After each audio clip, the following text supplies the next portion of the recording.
Peristiwa kekerasan massal pada tahun 1965 sampai 1966 merupakan salah satu titik balik paling menentukan dalam sejarah Indonesia.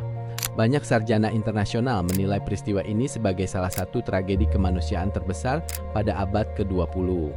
Namun di dalam negeri, peristiwa ini lama dibingkai sebagai konflik horizontal spontan yang dipicu kemarahan masyarakat setelah peristiwa G30S. Setelah kegagalan gerakan 30 September tahun 1965 yang menewaskan 6 jenderal angkatan darat, situasi berubah secara drastis. Faksi militer di bawah Mayor Jenderal Soeharto bergerak cepat menguasai pusat komunikasi nasional dan membangun narasi bahwa Partai Komunis Indonesia adalah dalang tunggal peristiwa tersebut. Dari titik inilah dimulai gelombang kekerasan sistematis yang menyasar anggota dan simpatisan PKI, Serikat Buruh SOBSI, organisasi perempuan Gerwani, guru, seniman, warga keturunan Tionghoa, hingga kelompok abangan di Jawa dan Bali. Dalam berbagai studi akademik seperti Benedict Anderson dan Ruth McVeigh, Jeffrey Robinson, serta John Rusa, periode ini dipahami sebagai proses penghancuran yang terstruktur yang menjadi fondasi lahirnya Orde Baru. Narasi resmi negara selama puluhan tahun menyebut kekerasan pasca tahun 1965 sebagai ledakan amarah masyarakat yang anti-komunis. Namun dokumen deklasifikasi Amerika Serikat yang dipublikasikan National Security Archive pada tahun 2017 menunjukkan gambaran yang berbeda dan lebih kompleks. Dokumen tersebut menunjukkan bahwa pemerintah Amerika Serikat memantau perkembangan situasi secara real time dan memiliki tingkat keterlibatan yang signifikan dalam mendukung konsolidasi militer Indonesia. Dalam konteks Perang Dingin, Indonesia dipandang sebagai wilayah strategis yang sangat penting di Asia Tenggara. Pemerintah Amerika Serikat melihat melemahnya pengaruh Soekarno dan PKI sebagai keuntungan besar. Salah satu tokoh yang sering disebut dalam dokumen tersebut adalah Robert P. Martens dari Kedutaan Besar Amerika Serikat di Jakarta. Ia dikaitkan dengan penyusunan daftar sekitar 5.000 nama tokoh PKI dan organisasi terkait, mulai dari pimpinan pusat hingga jaringan daerah dan organisasi buruh serta pemuda. Daftar ini kemudian disebut disalurkan melalui jalur perantara seperti Adam Malik kepada pihak militer Indonesia. Setelah itu, aparat Amerika Serikat di Jakarta dan analis CIA di Washington disebut menggunakan daftar tersebut untuk memantau status individu yang ditangkap atau dieliminasi. Setiap laporan dari militer Indonesia mengenai penangkapan atau pembunuhan dicocokkan dengan daftar tersebut sebagai bagian dari pemantauan sistematis terhadap pembongkaran PKI. Mantan Direktur CIA, William Colby, kemudian membandingkan operasi ini dengan program Phoenix di Vietnam, yaitu operasi kontra insurgensi yang menargetkan jaringan lawan secara sistematis. Sejumlah kabel diplomatik yang telah dideklasifikasi menunjukkan bahwa pihak Kedutaan Besar Amerika Serikat memiliki informasi yang mengindikasikan bahwa narasi militer Indonesia mengenai keterlibatan seluruh elemen PKI tidak sepenuhnya benar.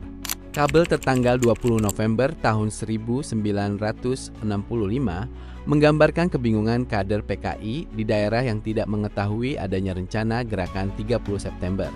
Hal ini menunjukkan bahwa banyak korban yang kemudian menjadi target kekerasan sebenarnya tidak terlibat dalam peristiwa tersebut.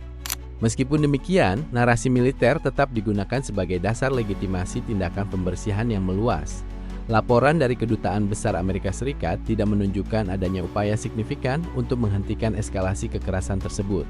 Laporan dari Konsulat Amerika Serikat di Surabaya pada 26 November tahun 1965 mencatat meluasnya pembunuhan di Jawa Timur, serta terganggunya aktivitas transportasi akibat ketakutan massal di kalangan pekerja.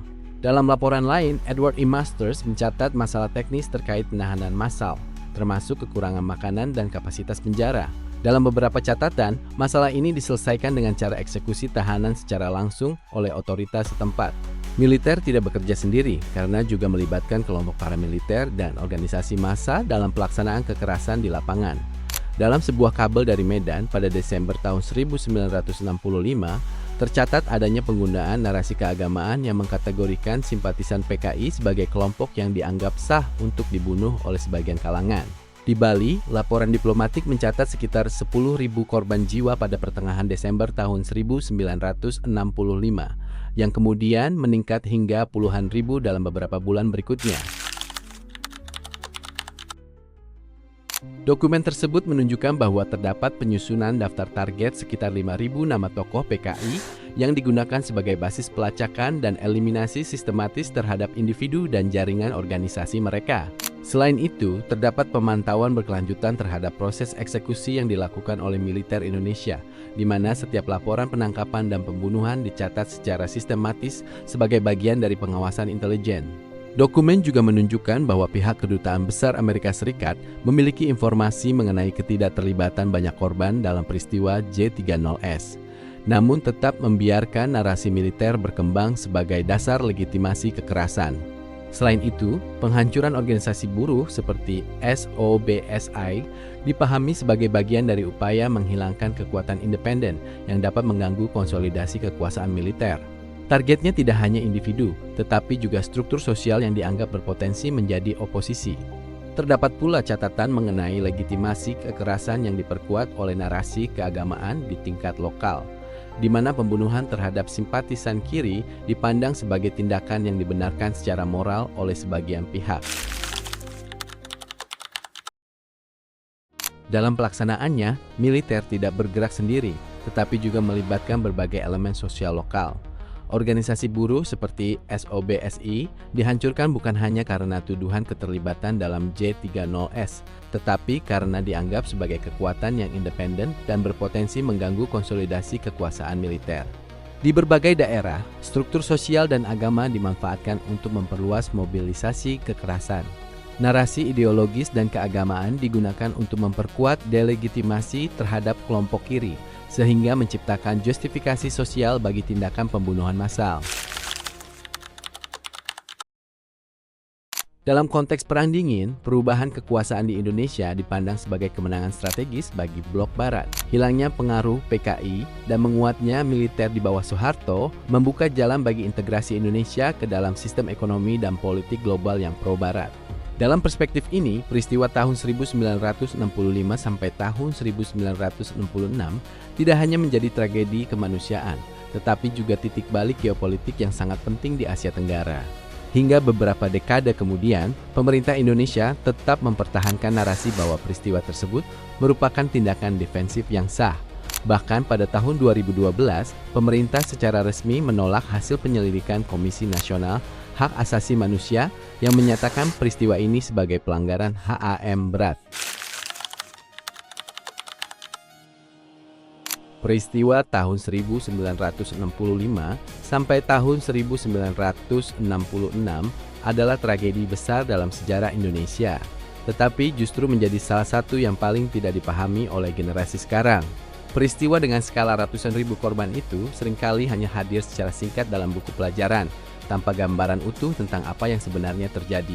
Hal ini memunculkan pertanyaan tentang bagaimana sejarah dibentuk dan diajarkan. Apakah ini sekedar keterbatasan kurikulum atau ada proses seleksi narasi yang membuat satu versi sejarah menjadi dominan sementara versi lain hilang dari ruang publik? Dalam banyak kasus, sejarah tidak pernah sepenuhnya netral karena berada dalam pengaruh kekuasaan. Yang jelas, peristiwa ini menunjukkan bahwa rakyat sangat rentan ketika terjadi perebutan kekuasaan di tingkat elit. Dalam situasi seperti itu, negara tidak selalu hadir sebagai pelindung seluruh warganya. Karena itu, 1965 bukan hanya soal masa lalu, tetapi juga pengingat bahwa cara sejarah ditulis akan menentukan bagaimana sebuah bangsa memahami dirinya sendiri. Kami